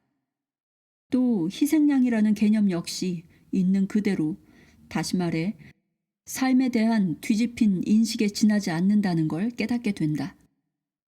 어떤 주어진 삶에서 우리가 해내는 역할들, 왕이나 거지든 도둑이나 판사든 수녀나 매춘부든 살인범이나 희생자든 우리가 해내는 역할들이 특정 생애의 여행을 출발하기 전에 우리가 의식적으로 내린 선택이라면 희생이라는 사고방식은 전혀 사리에 맞지 않게 된다. 가해자가 피해자에게 주는 것은 피해가 아니라 하나의 체험, 배울 기회이며 양자는 그 사건 전체를 공동으로 창조한다. 그렇다면 길가에 쭈그리고 앉은 불구자도 더 이상 삶에게 부당한 취급을 당하는 존재로 보이지 않을 것이다. 오히려 그의 육신은 그의 영혼이 자기 나름의 교훈을 배우는 데 필요한 형상이다. 예전에는 그를 보면 동정심으로 가슴이 아팠겠지만 이제 그 동정심은 감정에 흔들리지 않는 동정이 된다. 여전히 우리는 온 마음으로 그를 동정하지만 그럼에도 이제는 그의 상황이 무엇을 위해서인지 안다. 이때의 느낌은 일종의 동정적인 이해이다. 그런데 이 장면에서 우리가 보이는 반응이 냉담함이나 우월감이라면 장담컨대 우리는 장차 언젠가 불구가 되어 있는 자신을 만날 것이다. 우리가 제대로 보는 법을 배우지 않는다면 말이다. 우리가 뭔가를 비판하는 건 그것을 이해하지 못하기 때문이다. 불구가 된 적이 있다는 건 내가 그랬던 적이 있어서 이해를 한다는 뜻이다. 거지가 된 적이 있다는 건 내 영혼에 그 느낌을 지니고 있다는 뜻이다. 거리 모퉁이에서 매춘부를 만난 귀한 신분의 숙녀는 만일 그녀 자신이 그 위치에 있어 본 적이 있다면 그 매춘부를 이해할 것이고 비난하지 않을 것이다. 그녀는 알기 때문이다. 이런 식으로 한 번에 조금씩 우리의 배움을 진전시키면서 한 생애에서 다음 생애로 이어지는 여행이 계속되는데 그러다 보면 마침내 그 영혼이 축적된 체험으로 흠뻑 젖는 때가 찾아오게 된다. 이런 축적은 영혼에게 인식 대상에 대한 철저한 권태를 가져다 줄 수 있다. 왜냐하면 영혼은 그 모든 곳에 있었으며 그 모든 것을 체험했기 때문이다. 혹은 슬픔이 쌓여서 풀려나려는 엄청난 압력을 만들어낼 수도 있다. 이제 억만겁의 시간 속에서 처음으로 가슴은 틀림없이 뭔가 다른 길이 있을 거야 라고 울부짖으니 그렇게 되면 생각은 눈앞의 물질들로부터 보편 삶과 관련된 물질들과 그것들 전체의 의미로 초점을 옮길 것이다. 그러고 나면 배움은 성큼성큼 이루어진다. 이전에는 100번의 생애를 들이고서야 배울 수 있었던 것이 이제는 단 한 번의 삶으로도 깊이 이해가 된다. 이때 초점은 외부가 아니라 내면을 향한다. 하늘 왕국은 내면에 있다. 이렇게 해서 개인의 깨달음으로 배움이 최고점에 이르면 더 이상의 환생은 불필요하다. 그 영혼은 이제 윤회의 수레바퀴에서 벗어난다. 그런데 환생의 방법에 관한 이야기를 계속해 나가기 전에 우리는 자아 여행을 통한 배움의 순환 속에 존재하는 고정된 인식의 힘이라는 함정 하나를 먼저 자세히 살펴볼 필요가 있다. 우리는 체험한다. 따라서 우리는 인식한다. 우리는 우리가 인식하는 것을 믿지 않을 수 없다. 이것은 지극히 정상이다. 그런데 문제는 체험을 반복하는 데 따라 인식이 고정되고 믿음 또한 그런 인식으로 한정된다는 데 있다. 우리가 함정에 빠지는 건 우리의 신념 체계와 어긋나는 성격의 체험을 할 때이다. 자신이 인식하는 것을 믿어야 하듯 믿지 않는 것을 인식할 수는 없다. 이 때문에 신념은 우리가 믿을 수 없는 것을 걸러내는 일종의 필터로 작용하게 되고, 이것은 아무런 진전도 이루지 못한 채 생애를 계속 반복하는 결과를 가져온다. 삶의 고통과 투쟁과 증오와 불쾌함을 몇 번이고 다시 체험하는 것이다. 단 한 번의 체험으로도 그 감정을 자기 것으로 만들 수 있건만 우리는 계속 원을 따라 돈다. 달리 말해 틀에 박히게 된다. 예를 하나 들어보자. 체험을 통해 두려움을 몇 번이고 되풀이해서 배우고 나면 두려움이라는 인식은 고정된다. 우리는 믿는 것만을 인식하기에 이제는 그 믿음을 더 굳혀주는 체험들에 계속 끌리게 된다. 결국 우리는 다음 발걸음을 향한 진전을 이루지 못한 채 불안 속에서 반복되는 생애들을 살게 되는데, 인류가 처해 있는 상황이 바로 이런 것이다. 사실 이 세상의 행동들 중에서 이런저런 종류의 부족에 대한 두려움을 근거로 하지 않는 것이 어디 하나라도 있는가? 그 다음 단계로 올라가고 나서야 비로소 우리는 두려움의 진짜 원인을 깨닫게 해줄 새로운 체험들의 문을 열 수 있다. 그 전에는 우리를 두렵게 하는 그 위협의 형태 측면에 초점을 맞추었지만, 이 단계에서는 형태 너머의 내용을 살펴보고 두려움의 원리를 확인하여 원인을 깨닫게 되는 것이다. 아마도 여러분은 뒤에 가서 그 원인이 우리가 삶과 하나 상태에서 분리되었다는 환상에 있음을 확인할 것이다. 일단 원인을 분명히 하고 나면 그 결과인 두려움은 더 이상 겪을 필요가 없다. 위의 예는 물론 인류가 배워야 할 궁극의 교훈을 설명한 것이지만, 만일 우리가 인식을 고정시키지 않으면서 인식하는 데 성공한다면 우리의 배움 곡선은 제자리로 돌아오는 원이 아니라 나선형을 그리리라는 걸 알 수 있다. 그런데 인식을 고정하지 않고 인식하자면 인식 대상에 대한 판단을 그만두어야 한다. 인식을 고정시키는 것이 판단이기 때문이다. 겉모습으로 판단하지 마라는 예수와의 충고는 이런 시각에서 더 잘 이해될 수 있다. 인식한 것을 판단할 때, 즉 평가할 때, 그것은 언제나 그릇된 인식을 불러온다. 이런 견해를 논리적으로 마지막까지 따라갔을 때 나오는 결론은, 판단이 없으면 비난이 있을 수 없고, 비난이 없으면 죄도 있을 수 없다는 것이다.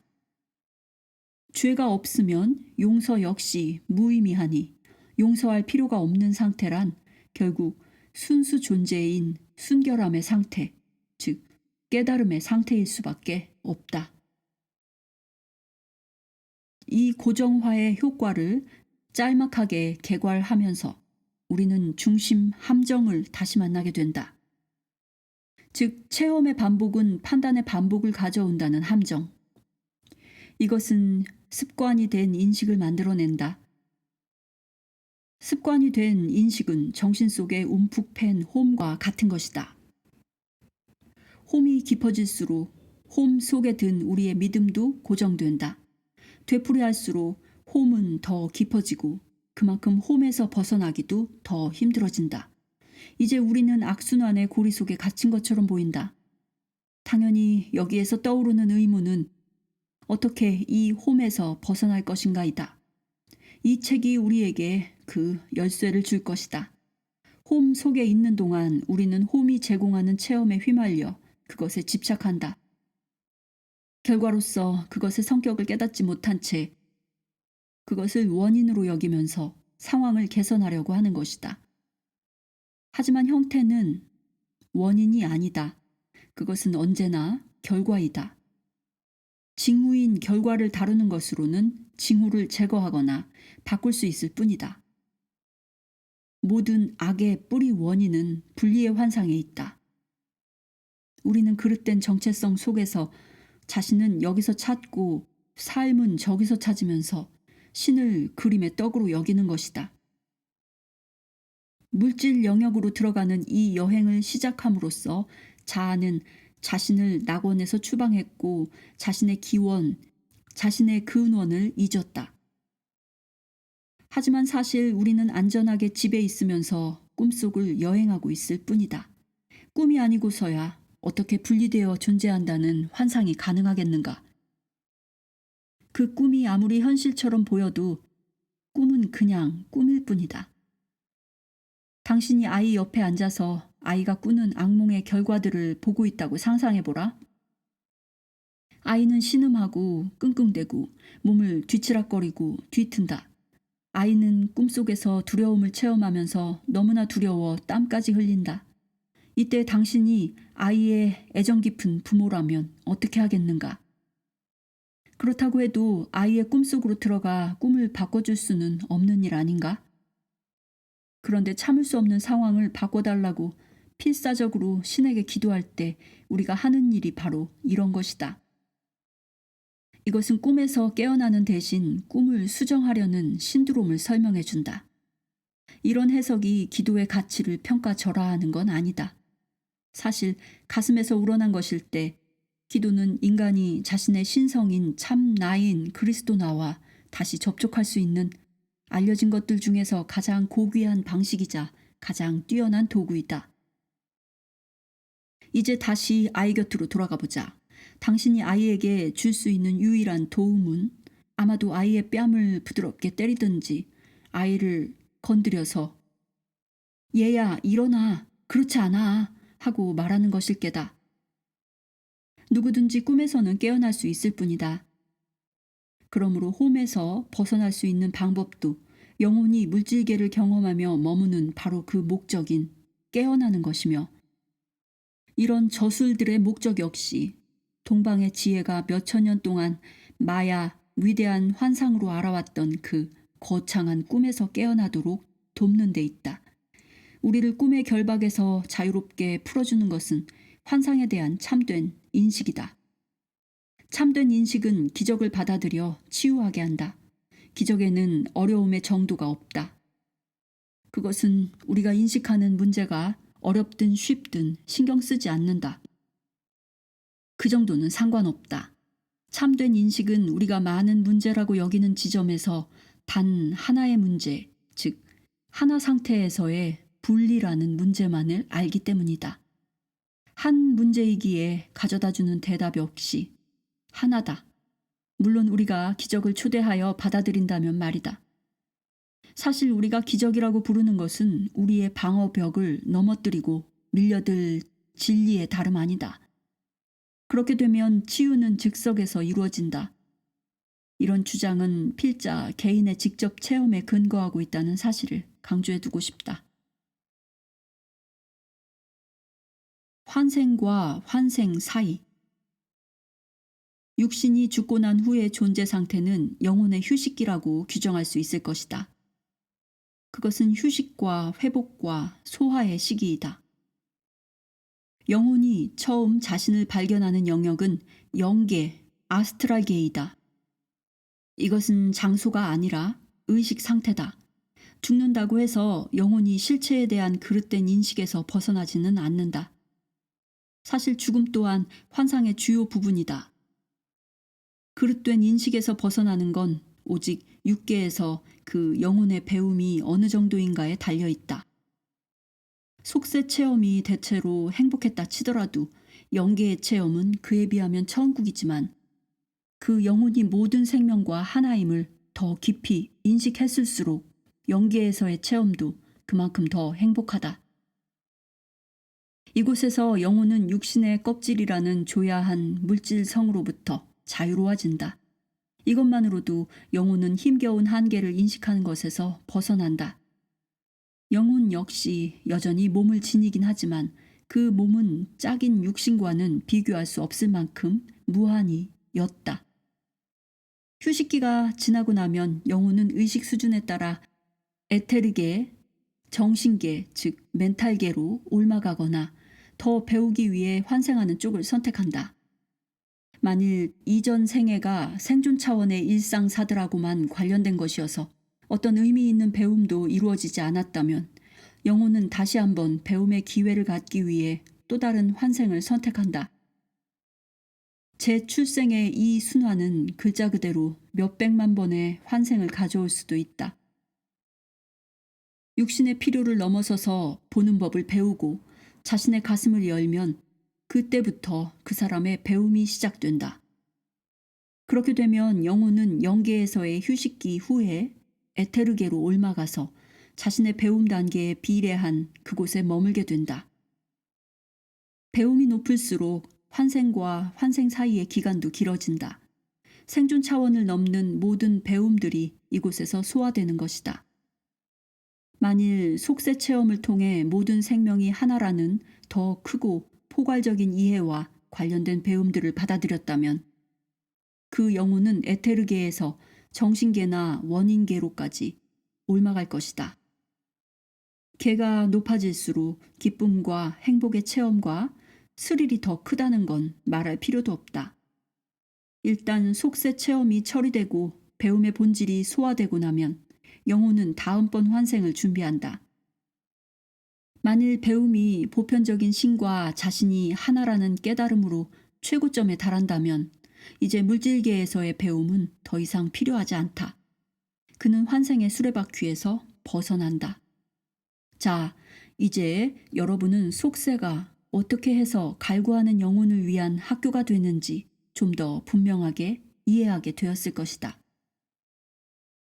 몇 가지 남는 문제들.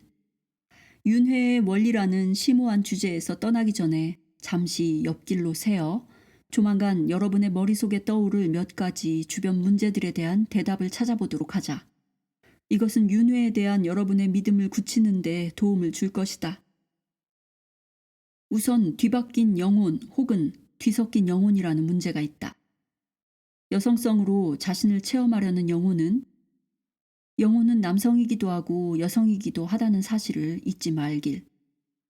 이런 영혼은 여성 에너지로 환생하는데 당연히 물질계에서 그 에너지에 동조하는 육신, 즉 여자의 육신을 자신의 옷으로 삼는다. 이것은 자신을 남성 에너지로 체험하려는 영혼의 경우에도 마찬가지다. 그런데 그 같은 남자 영혼이 예컨대 군인이 전쟁터에서 직면하는 상황들처럼 극단적인 고통과 두려움의 체험을 되풀이해서 겪는 궁지에 빠진다면 전쟁에 나가 싸우지 않아도 되는 여성 외모, 신체적인 여성 외모를 취하고 싶어하는 건 충분히 있을 수 있는 일이 아니겠는가? 그렇게 되면 이 영혼은 다음번에 다시 물질계로 들어갈 때 영혼 차원에서는 남성 에너지를 여성 에너지로 바꾸지 않은 채 신체상으로만 여자의 육신을 선택한다.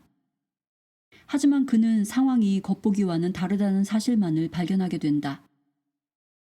남성 에너지면서 여자의 육신으로 환생한 영혼은 잘못된 맞춤을 보상하기 위해 심한 혼란을 일으킨다.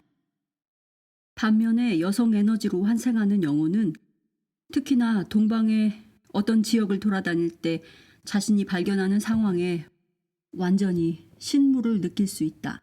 그런 사회는 여자를 영혼으로 여기지 않고 계집이라는 무가치한 존재로 치부한다. 막 태어난 여자아이를 말 그대로 거름더미 위로 집어던지는 일이 종종 일어날 만큼 말이다. 그렇게 되면 이 영혼은 신체상으로 여자의 외관을 피하고 싶어서 다음번 모험에서는 남자의 육신을 선택한다. 이런 배경을 이해한다면 독자들은 다음번 어딘가에서 동성 연애자를 만나게 되더라도 예전처럼 그렇게 심한 비난을 가하지는 않을 것이다. 둘째로 재능의 대물림이라는 잘못된 견해에 잠시 조명을 비춰보기로 하자.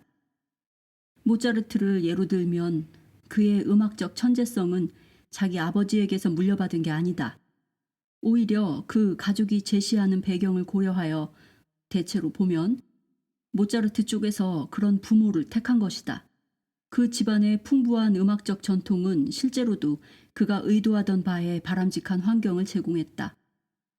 덧붙여 둘 것은 부모 역시 그런 아들을 선택했다는 사실이다. 그것은 언제나 공동창조이다. 그런 부모들에게서 태어나는 육신은 신경체계가 필요한 만큼 다듬어질 것이기에 그런 영혼의 발달에 도움이 된다. 하지만 천재든 아니든 모든 환생 과정은 동일하다. 자연은 선하고 악한 것을 알지 못하듯이 주어진 생애에서 악한 행동을 하려는 잘못 맞춰진 영혼은 잘못 맞춰진 육신을 선택하는 것으로 똑같이 도움을 받는다. 거칠고 아직 다듬어지지 않은 신경체계를 가진 육신이 고도로 다듬어진 자기 짝보다 악한 행동에 훨씬 더 쉽게 경도되리라는 건 상상하기 어렵지 않다. 세 번째로 개인 혹은 집단 배움의 문제를 살펴보자. 각각의 영혼들은 가능한 체험의 스펙트럼 전체를 경험하면서 배워야 하는가? 아니면 인류 전체로서 배우는 것인가? 다행스럽게도 맞는 답은 후자이다. 그렇지 않고서는 예를 들어 한 번도 모성을 체험해 본 적이 없는 남성 영혼은 모성을 도저히 이해할 수 없지 않겠는가? 또 다른 물질 비유를 우리 논의의 버팀목으로 삼아보자. 앞에서 우리는 절대자, 즉 신은 존재하는 모든 것이라고 말했다. 그렇다면 물방울이 바다와 하나이듯이 그리스도 나인 우리는 절대자 속에 거주하며 아버지와 하나이고 하나의 부분이다. 사실 여기서는 바다와 물방울의 비유가 아주 잘 들어맞는다. 물방울은 힘있게 여행을 시작하여 구름 형상으로 하늘의 오만한 높이를 체험하고 벼락치는 번개의 힘과 진흙탕 물웅덩이의 권태와 신선한 계곡물을 거슬러 올라가는 연어의 펄떡이는 춤과 티끌 한 점 없는 순수 등을 체험한다. 체험이 가져다주는 느낌의 고리는 참으로 무한하다. 결국에 가서 물방울은 자신의 기원인 바다로 돌아갈 길을 찾아낼 것이다. 이제 물방울에 축적된 체험들은 모두 바다의 자산이 되고 전지전능한 대양의 자산들은 역으로 물방울의 것이 된다. 바다와 하나됨으로써 물방울은 바다의 자산을 얻는다. 바다가 물방울이듯 물방울도 바다이기 때문이다. 신이 나 자신 IM이듯 우리 자신도 신이기 때문이다. 체험의 공유화 원리는 인간 의식에 가해지는 압력이 과거 어느 때보다 더 인간을 잠에서 깨어나게 만드는 지금 현실을 잘 설명해 준다. 소수의 배움이 다수의 자산이 된 것이다. 몇천 년 전에 잠에서 깨어났을 뿐 아니라 완전히 깨달았던 극소수의 용감한 영혼들이 있었다. 이들은 자신들의 배움을 전체에게 나눠준 영적 개척자들이었다. 그리하여 인간에게 가장 힘든 장애물들이 치워졌고 인간은 이런 토대 위에서 자신을 세워나갈 수 있게 되었다. 다시 다른 영혼들도 자기의 자산을 전체에 보태 인류의 배움을 끌어올림으로써 이제 우리는 남은 잠을 고집하고 늦추는 것이 점점 더 고통스러워지는 상황에 처하게 되었다. 지금 인간은 깨어나기를 요구받고 있다. 이 행성에서의 엄청난 인구 증가, 다시 말해 비길 데 없이 위대한 사건의 일부가 되고자 하며 동시에 자신들에게 마지막으로 사랑이냐 두려움이냐를 선택할 기회를 주기 위한 영혼들의 유입은 광범위한 깨달음이라는 이 사건이 바로 코앞으로 다가왔음을 말해준다. 윤회의 원리에 대한 이상의 설명에서 우리에게 익숙해진 중요한 쟁점들을 돌이켜보면 다음과 같은 두 가지 사실을 확인할 수 있다. 첫째로 우리는 몸이 아니다. 물론 하나씩 갖고 있긴 하지만 영혼이 체험을 모아들이는 운송 수단으로서의 역할을 빼놓고 나면 몸은 사실 아무런 가치도 없다. 그러니 그것을 있는 그대로 존중하도록 하라. 영성의 요람으로서 그것의 목적을 넘어서는 모든 숭배는 신 옆에 신을 놓는 결과를 가져올 뿐이다. 우리의 나인 영성은 영원하고 시공간에 구속되지 않으며 부패하지 않는다. 여기서 우리는 죽음 따위는 없다는 그 나머지 모두를 능가하는 두 번째 사실을 확인할 수 있다. 우리가 죽음이라 부르는 것은 그냥 이행일 뿐이다. 게다가 삶, 즉 신이 존재 전체이거늘 어떻게 삶의 대립물인 죽음이 있을 수 있겠는가? 신이 신이려면 신은 절대여야 한다.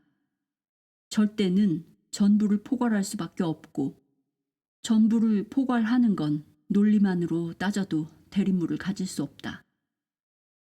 신이 존재한다면 나도 존재한다. 언제나. 이런 이해가 가져다 줄 평화가 당신의 영혼을 달래주기를